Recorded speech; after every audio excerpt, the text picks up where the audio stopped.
I really believe, and Huberman believes this, but I find this the most compelling explanation, and it absolutely works for me. I don't use caffeine to wake up. I use caffeine to focus.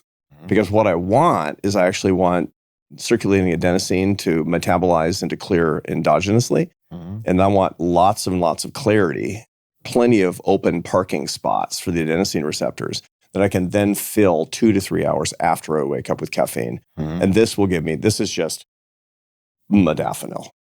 At this point, this is just vacuuming. This is going to vacuum. Be careful with the actual modafinil, kiddos. No, I know. Yeah, it's like that. I'm saying not that. So it's vacuuming the dopamine into the prefrontal cortex. So what the ADHD drugs do is that they keep more dopamine in the synapse, especially in the prefrontal cortex, such that you can focus, you have more concentration, and you have more creativity. And caffeine is great for this. A lot of people like nicotine. I don't like nicotine only because I was hopelessly addicted to cigarettes early on in my life. All the way through my 20s, I was a smoker. Yeah. And I blew it.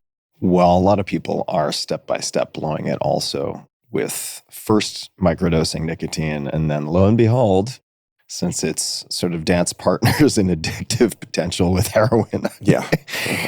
Then those microdoses become something along the line of mesodoses, and then before you know it, you're addicted to pretty nicotine. soon it's all nicotine all the time. Exactly. And caffeine is highly addictive as well, but as a psychostimulant, it's better studied. It's much, much easier to self-manage. I get usually about 380 milligrams of caffeine. Oh, that's decent. It's decent. Holy cow. That's a venti dark roast from Starbucks. I grew up in Seattle town. I mean, 380. Yeah. For a lot of people, if you have moderately strong coffee, that's going to be almost 4 cups of coffee. Yeah. That's powerful. 20 ounces of, good. I mean, and again, the darker roasts have less caffeine. Yeah. But I like them better because I grew up on the north side of Queen Anne Hill in Seattle when there was one Starbucks. And so I've been doing that since I was in 8th grade. All right. So you have the holy half hour. Yeah.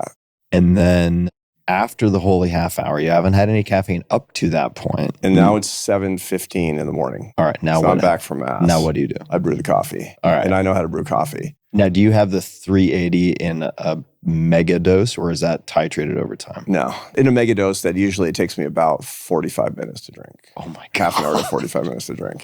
I know. Well, part of it is I've got this grizzled adrenal system. My HPA axis is like a building falling down at this point. So, it's going just have to donkey kick your adrenals. Yeah. Okay, got it. Yeah. So then you brew the coffee. Yeah. And sit down. Then I make my first nutrition of the day. And the first nutrition of the day is 60 to 70 grams of protein. And protein is really important, especially with a tryptophan-rich source of protein for mood management.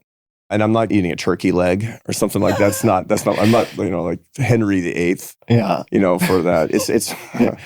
It's mostly whey protein powder mixed in with non-fat, unflavored Greek yogurt. Okay. Which is great. And there's so many, it's like anymore. I just read that the fastest growing foods in America today are cottage cheese, Greek yogurt, and whey protein powder, which is extraordinary when you think about it. You and I got to this much earlier, back when it was harder to find Greek yogurt. And I'll put a little artificial sweetener in it because I'm not afraid of artificial sweetener. And I get more micronutrients in it with put in walnuts and blueberries and things that actually give me the micronutrients that I need. By the way, I've also taken a multivitamin at this point. I take a multivitamin every day. I've been taking a multivitamin for decade after decade after decade.